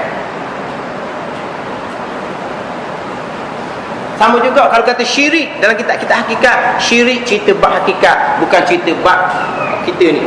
Sebab kita ni, syirik kita ni dalam syariat batin, riya, ujub, takabur dipanggil syirik khafi, haram. Pegangan syirik jali, kekal neraka selama-lamanya. Dalam kitab hakikat cerita syirik ilmu hakikat, bukan syirik syariat. Ni jauh beza ni. Ni hakikat tarikat tengah ni. Kita kalau boleh ada sesuai ibok lagi, hakikat Nabuh Halim sikit. Jauh. Ni sengaja dah ni kata nulis molek sikit tu biar tarikat ada ni sikit, biar tarikat hakikat dia jauh lagi. Jadi tukar tu bukan sempadan. Tengah ni ada tarikat tengah ni. Mana apa? Jahil ilmu syariat. Itu paling asal. Jahil ilmu syariat. Kalau dia tak faham di sini, sebab tu tak baca lah. Dia tidak boleh. Tapi kalau jahil di sini, sebab saya dalam bab kitab hikam ni saya belajar banyak guru. Ada guru yang memang dalam sungguh, ada guru yang tidak dalam mana huraian dia. Saya belajar tubuh kemudian arwah Tuan Guru Haji ni Haji Najmuddin, dia baca kitab hikam Arab. Huraian dia kemak, tapi tak sedalam Tuan Guru Haji Abdul Rahman Waktu Baru. Tetapi walaupun tak dalam mana, dia takkan sentuh di sini. Takkan sentuh. Sebab apa? Alim ilmu fadha'il. Dia takkan sentuh. Sama ada dalam atau tak dalam ilmu hakikat itu cerita lain. Tapi tak akan sentuh, tak akan terbabit dengan ilmu pegangan. Sebab apa? Sebab dia alim dalam ilmu tauhid fadha'il. Tak akan sentuh. Walaupun di sana huraian tu adalah tinggi rendahnya, tapi tak akan sentuh di sini. Sebab apa? Dia alim ilmu syariat. Ilmu pegangan dia alim. Orang yang baca hikam, dia campur baca kitab tauhid, hurah hakikat, baca kitab hakikat, hurah syariat, kedua-dua ilmu dia jahil. Yang paling beratnya, dia jahil kat ni. Saya pernah dengar ada orang bagi satu CD, baca kitab hikam, baca kitab tauhid. Baca kitab tauhid. Muqaddimah tauhid. Muqaddimah tauhid fardhu ain ni kata dia. Dalam ngajar, di sini tak salah. Duduk di syuhudi, duduk diingatan. Apa nak lagi tu?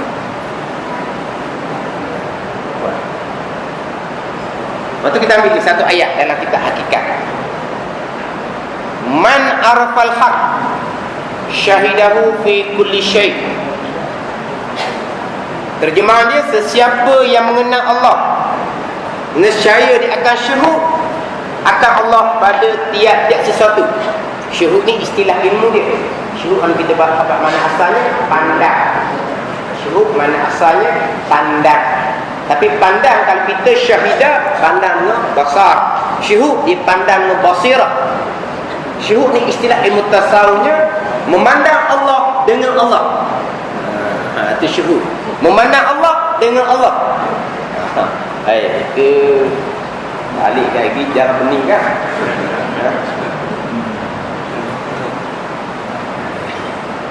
Dia syuhud ni maka musyahadah dipanggil idrakun bisyai', idrakus syai' bizauqi dia panggil. Dan perkara dengan zauq, pecah di batin, pecah di batin, sebab batin dia sudah tidak ada aghyar, sudah tidak ada aqdar.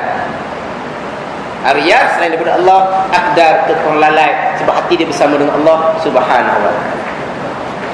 Itu syahidah. Man arafal haq, sesiapa yang mengenal al-haq ni Allah.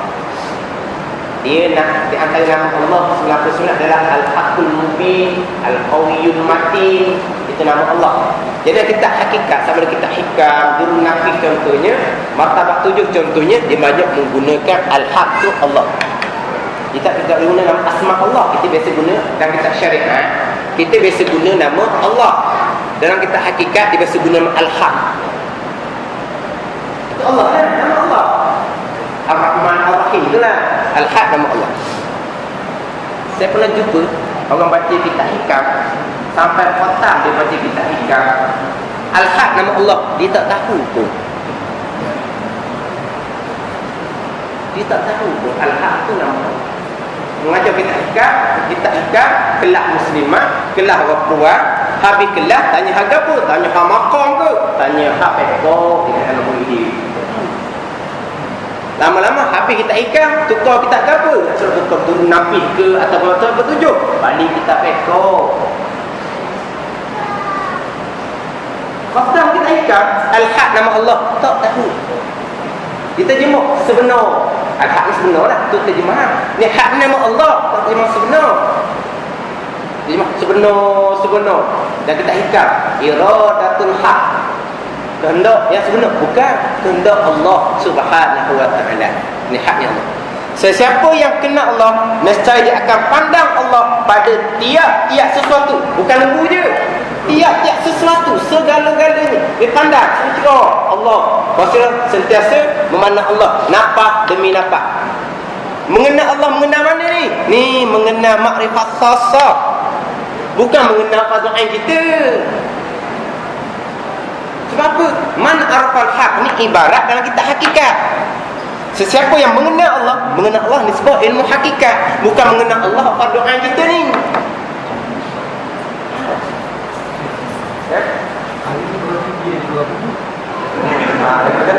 Balik jalan pusing belakang dalam bundur kan ni.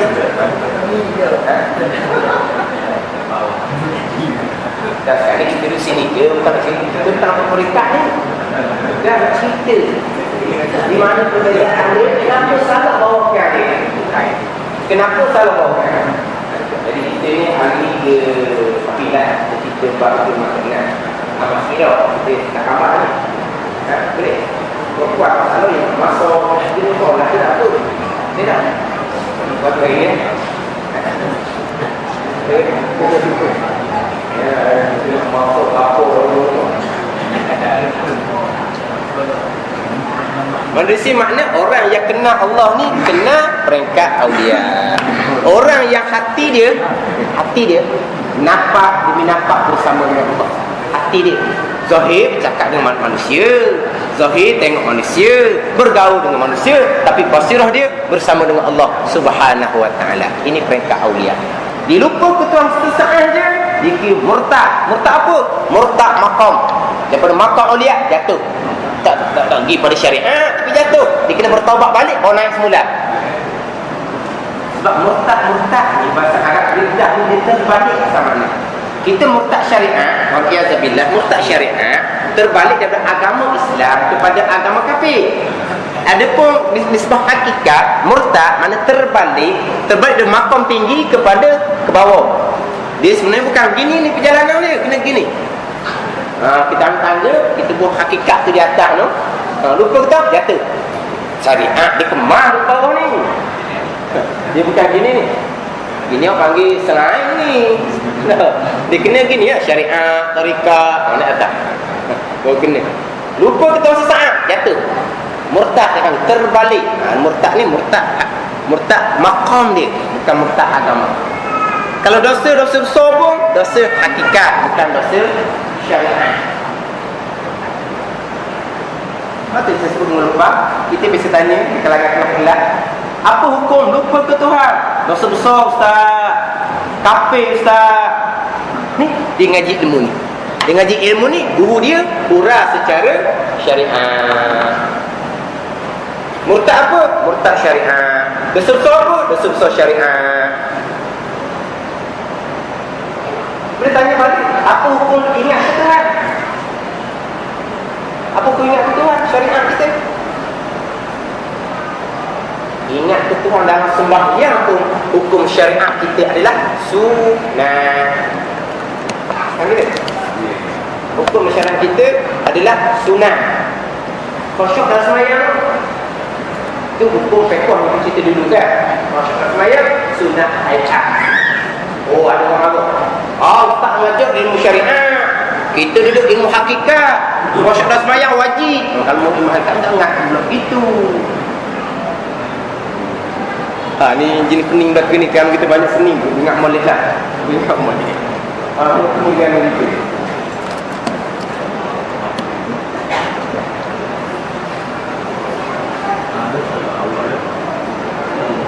Kadang-kadang kita kalau orang mencari ni dia macam-macam lah.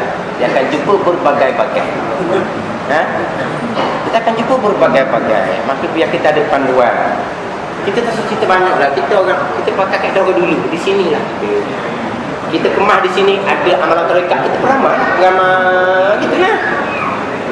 Lepas tu nak sampai ke sana tu, itu susunan Allah. Dalam perjalanan tarekat, dalam ilmu tarekat ni, di hati kita niat nak naik maqam, nak pergi naik sana, dikira penyakit rohani yang menghalang dia sampai ke Tuhan. Tidak ikhlas dia panggil. Ini ikhlas bab tarekat lah. Lepas tu dah kita ikhlas, dia kata tidak ikhlas. Tidak ikhlas. Tidak ikhlas. ilmu tarikat dan hakikat. Sebab ikhlas ni bersih. Kita nak ke pahala, nak ke syurga, hati kita tidak bersih, dia panggil. Itu nisbah ilmu ni lah, bukan nisbah ilmu syariat kita. Lepas tu kita nak apa-apa pun kena belajar sendiri. Syariat batin ni dia akan cerita apa makna ikhlas. Ikhlas ada berapa peringkat. Sini dulu kita.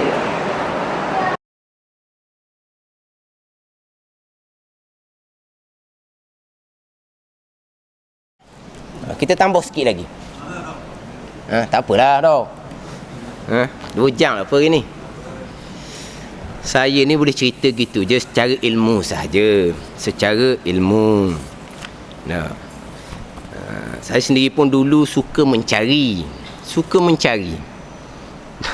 Jumpa macam-macam. Allah Ta'ala lindung, Allah selamat. Dok terpengaruh. Ada ajaran-ajaran begiang-begiang, kita pergi cari, pergi jumpa tengok. Dalam atas meja dia ini ilmu yang sahih, sesatlah. Atas meja dia ada apa? Ada martabat 7, ada durun napih atas meja dia. Bukan kitab tu salah, jangan salah faham. Dia bawa salah. Jadi kita boleh jumpa berbagai-bagai. Sebab tu kadang-kadang boleh ceritalah sedikit sebanyak berkaitan dengan perjalanan ni. Jadi kita peringkat syariat kita, hak syaitan tadi tu, menjauh perbezaan antara mengenal Allah dengan Allah. Sebab bagi peringkat hakikat ni, peringkat ilmu hakikat, mengenal Allah, kata Ibn Arabi, mengenal Allah berdalilkan ada langit dan bumi. Mengenal Allah berdalilkan ada langit bumi, dia kata lebih mengenal Allah himar lagi daripada kita. Himar, tahu himar? Orang tanah Arab dia tahulah himar ni. Tapi orang sekarang kita tanah Arab tak jumpa dah himar pun. Himar ni kalau orang Arab hak bodoh lah. Kalau kita kalau sebut kata bodoh kan lembu lah. Orang Arab sebut kata himar. Jadi orang yang berdalil ada Allah dengan dalil ada langit bumi, orang ni kena himar lagi daripada dia. Mana bodoh dia daripada himar. Pula. Dah macam mana kita mengaji fardu ain? Kena ada dalil pegangan langit bumi. Itu syariat. Jangan tukar. Itu syariat. Sebab apa dia kata himar lebih kenal Allah? Sebab di binatang ni semuanya mengenal Allah Subhanahu wa ta'ala. Sebab binatang semuanya bertasbih kepada Allah Subhanahu wa ta'ala. Bertasbih kepada Allah. Wa inna min syai'in illa yusabbihu bihamdih. Semuanya bertasbih kepada Allah. Tapi dalam kitab hikam juga, dalam kitab hikam surat 74 didatangkan kata-kata hikmah, amaraka fi hadzal dar bin nazari fi mukawwana. Diperintah akan engkau di dalam ini dunia sekarang ni lah, dengan menilai akan mukawwana, sekalian perkara yang dijadikan oleh Allah menjadi sebagai dalil. Itu apa? Dicerita bab mubtadi, bab peringkat permulaan dalam ilmu syariat. Dan kita hikam juga. Orang kita ikan kata mengenal Allah dengan ada dalil tu tak kenal lagi dia panggil, itu perjalanan hakikat. Dia kitab hikam Ibnu Atta yang diterjemah oleh Tok Pulau Manis, dia ada sedikit di dalam tu ilmu syariat ada sedikit, tapi dia banyaknya perjalanan tarikat dan hakikat. Kalau macam hikam Abi Madian, hikam Ibnu Ruslan, Ad-Durrun Napih contohnya, dia hakikat belaka, bukan cerita syariat langsung tu.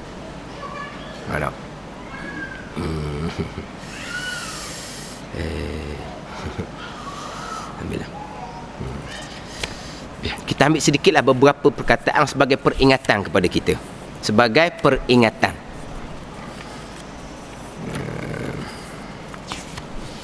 Di antaranya, saya ambil ibarat ni dalam kitab Ad-Durrun Napih, surat 31. Maka tiada harus sekali-kali bagi salik, bagi orang menjadi jalan akhirat, bahawa membaca ia akan kitab ilmu hakikat sebelum tetap di dalam ilmu syariat dan tarikat. Tak boleh baca kitab hakikat lagi tak tetap ilmu syariat dan tarikat kitanya. Tiada harus. Itu dalam kitab Ad-Durrun Napih, kitab hakikat. Dia kata tidak harus baca kitab hakikat selagi kita tak tetap lagi ilmu syariat dan ilmu tarikat. Ilmu syariat pun tak tetap, ilmu pegangan pun cokak cemaking, dibaca kitab hakikat hukumnya haram. Nah. Dan sebelum talaki daripada guru yang ahlinya, yang wasil lagi mursyid kamil mutakamil, dia kena berguru. Ni ada orang baca tadilah, kalau al-haq nama Allah tak tahu, mana dia tak ada guru. Dia ada guru, guru dia tidak berguru. Sama je lah. Sama-sama tak ada guru. Mala syaikha lahu fa syaitanu syaikhu. Tak ada guru, syaitanlah guru. Tu ya. Ada orang baca kitab hikam, dia jumpa guru dia 3 kali lagi. 3 kali lagi berjumpa. Lepas tu tak sibuk, dah ada masa, dia baca sendiri. Ada apa dia telefon lah, tu guru macam mana ni, 3 kali guru je. Lepas tu dia hurah cara dia. Lepas tu dia bubuh ikut suka dia, campur aduk sekali. Orang cakap pandai, orang dengar semuanya dah kadang tak tahu apa satu, hangguk je lah. Terutama sekali orang puang, dia ingat molek. Bukan kata puang sini ni, dia puang ni mudah sikit, mudah percaya, mudah terpengaruh. Cakap pandai, cakap baik, orang pula baik, ubah lalu. Saya sekarang ni mengaji kitab hikam dengan anak murid kepada arwah Tuan Guru Haji Abdul Rahman yang saya sebut tadi tu. Masa saya duduk pondok sempatlah belajar dengan arwah Tuan Guru Haji Abdul Rahman. Tapi tak katalah belajar, tapi boleh faham lah. Belajar kitab hikam, belajar kitab Ad-Durrun Napih. Mana kita boleh faham berkaitan perjalanan hakikat. Jadi sekarang ni saya tiap-tiap minggu saya berulang pagi Sabtu di Pasir Putihnya adalah dengan anak murid kepada arwah Tuan Guru Haji Abdul Rahman. Pak suami dia asal duduk gunung, dia mengajar di pondok Pasir Putih. Pak suami dia belajar dengan Tuan Guru Haji Abdul Rahman 3 kali khatam. 3 kali habis tahu khatam, daripada kulit depan sampai ke belakang, kulit depan sampai belakang, dalam masa 12 tahun tak silap. Pun tak berani nak baca kerana arwah Tuan Guru Haji Abdul Rahman suruh baca. Baru bacalah perlahan-perlahan. Terengganu kita ni 3 kali jumpa guru, ibahan baca seorang dia je. Lepas tu makam tajrid ke makam ayuh bubuh ke dia. Saya lah makam tajrid. Makam tajrid tu cerita lain tu makam aulia, bubuh ke dia. Ini cerita orang karut sekarang ni. Ni tiada harus ni. Sebab apa? Jatuh dalam sesak selama-lamanya, tiada dapat ia keluar daripadanya hingga didakwanya hal dengan tiada dakwa. Dia ada hal, ada makam. Dia tak ada makam pun. Dan i'tikadnya akan segala i'tikad yang tidak layak pada hak Ta'ala, dia berpegang dengan akidah yang salah. Dia kitab-kitab hakikat ni ada perkataan Ibn Arabi di awal kitab Martabat 7. Nahnu qaumun tahrumu mutala'atu kutubina. Kami golongan hakikat mengharamkan baca kitab kami tanpa. Itu perkataan Ibn Arabi. Haram baca seorang. Punya kata ustaz ni sedap dia sebut hikam nak hikam retek. Maksudnya haram kena cari guru. Haram. Dalam ibarat macam-macam ibarat yang makna kalau kita tengok pada zahir kita akan salah faham. Kitab hikam, ada orang baca kitab hikam khatam 3 hari. Baca seorang lah, bukan mengajar, dia baca seorang tolong. Dia kata dia khatam 3 hari khatam. Lepas tu dia cakap sedap lah, sebab dalam kitab hikam ayat dia ayat bunga. Tahu ayat bunga? Ayat bunuh orang panggil. Ayat bunga ni ayat sedap, tak jumpa dalam kitab lain. Maka dia baca-baca, dia cerdik, jumpa ayat molek, dia bertanda. Dia pun masuk ceramah. Dia kata dia habis baca tolong, bukan ngajar tolong kitab hikam 3 hari habis. Lepas tu dia cakap tinggi. Kita kalau tengok benda salah, jangan kita nampak pada orang buat. Kita nampak Allah Subhanahu Wa Taala yang mengatur. Allah. Mana syariat kita? Ayat Quran mencela orang melakukan maksiat di mana? Ayat Quran sampai istilah perang. Orang yang makan riba nak buh di mana? Jangan pandang kepada orang yang buat, kita pandang kepada Allah. Maka hati terkasih kepada orang tu. Ini semua cakap apa ni? Cakap campur aduk Di mana selemah-lemah iman benci kepada kemungkaran, kalau kita tak nampak kemungkaran tu datang daripada perbuatan manusia.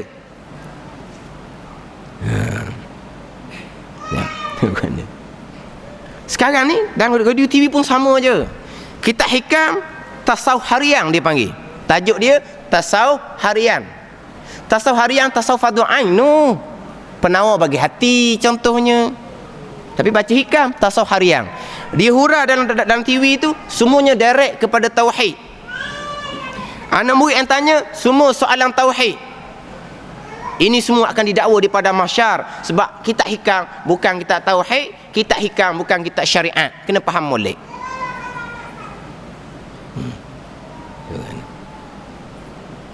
Sama juga dengan masalah lupa ke Tuhan ni. Hak kata syirik atau kafir saya pernah dengar dalam di Aikim. Saya pernah dengar dalam di Aikim. Dia cerita-cerita bab tinggi sikit lah, tinggi-tinggi cerita. Kita dengar dia ni baca gapo ni sebenarnya. Tiba-tiba ada satu program apa ni? Macam boh dia lah, boh di Aikim lah. Maka pendengar ni boleh telefon, cadang apa, komen apa. Maka ada cadangan, komen lah. Dia kata dalam Radio Aikim kurang ilmu tasawuf. Radio Aikim kurang ilmu tasawuf. Bukan. Dalam Radio Aikim kurang ilmu tauhid. Hak telefon tu ada. Jawab penerbit ni, ada program tauhid pada malam sekian. Saya dengar dah malam dia tu. Saya biasa balik mengajar buka di Aikim dalam kereta, saya dengar. Tak ada cerita tauhid dia cerita hakikat. Tiba-tiba penerbit kata tauhid. Siapa masa dia baca kitab tauhid sungguh. Tapi dia baca kitab tauhid, dia pergi kepada hakikat. Lupa ke Tuhan, tak ingat Allah. Contohnya dia misal saya ingat lagi, kita belajar di sekolah, dia misal kita reti hak kita belajar, tak ingat Allah yang kita reti. Kita nampak ke cikgu tu lah hak pandai mengajar, maka retilah kitanya. Hak ni bawa syirik kita, boleh bawa kufur kita dengan Allah Subhanahu Wa Taala sebab kita ingat kepada cikgu, bukan Allah yang pandai, cikgu tak berkah, dia kata dia. Itu dah Radio Aikim tu. Berapa ribu juta orang dengar.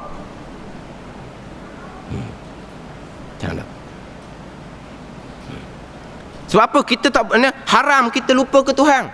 Dalam Quran banyak wa zikrullah zikran katsira, ingat akan Allah. Dalam Quran sebut perintah ingat tu perintah wajib. Dalam Quran sebut kata zikir, banyak makna dia.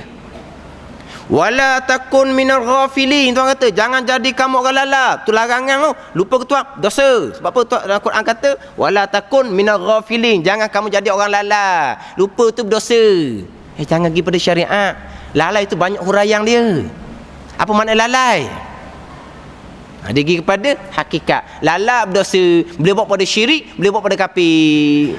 Walau orang syariat, orang awam ni memang lalai sepanjang masa. Cuma kita latih.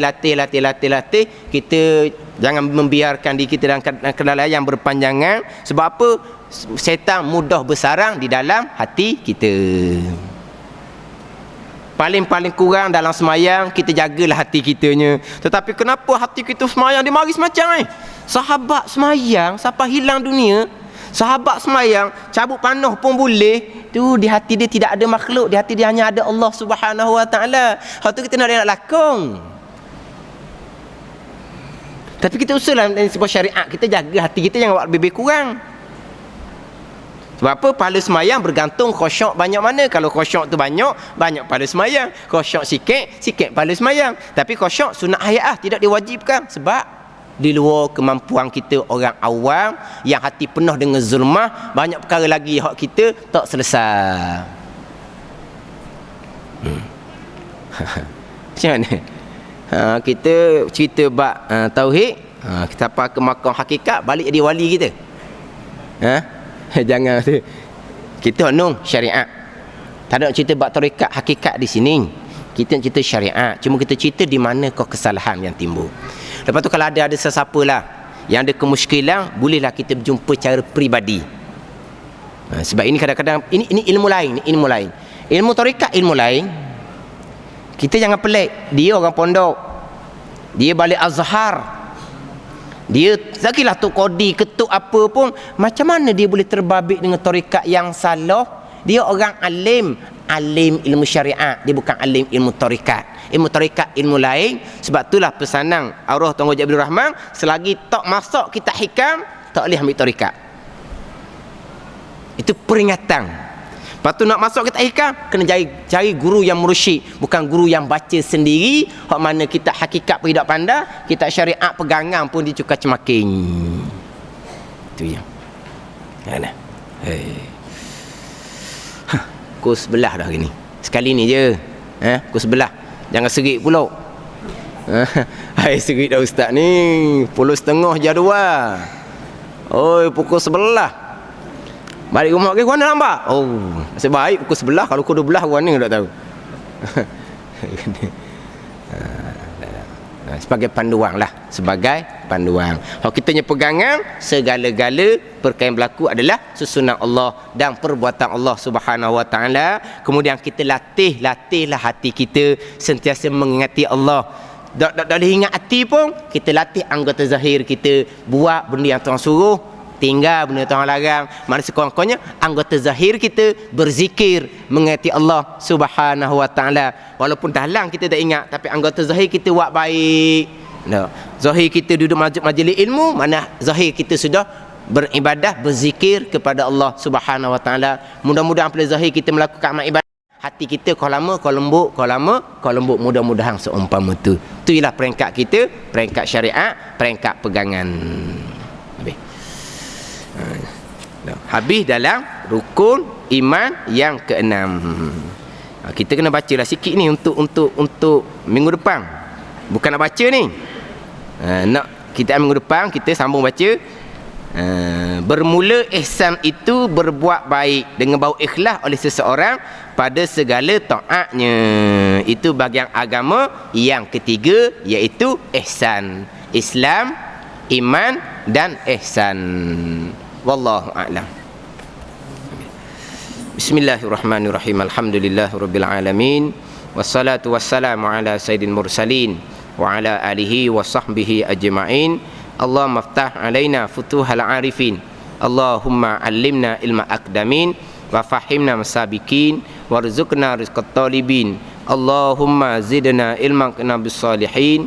Wa sallallahu ala sayyidina Muhammadin wa ala alihi wa sahbihi wa sallam. Walhamdulillahirabbil alamin.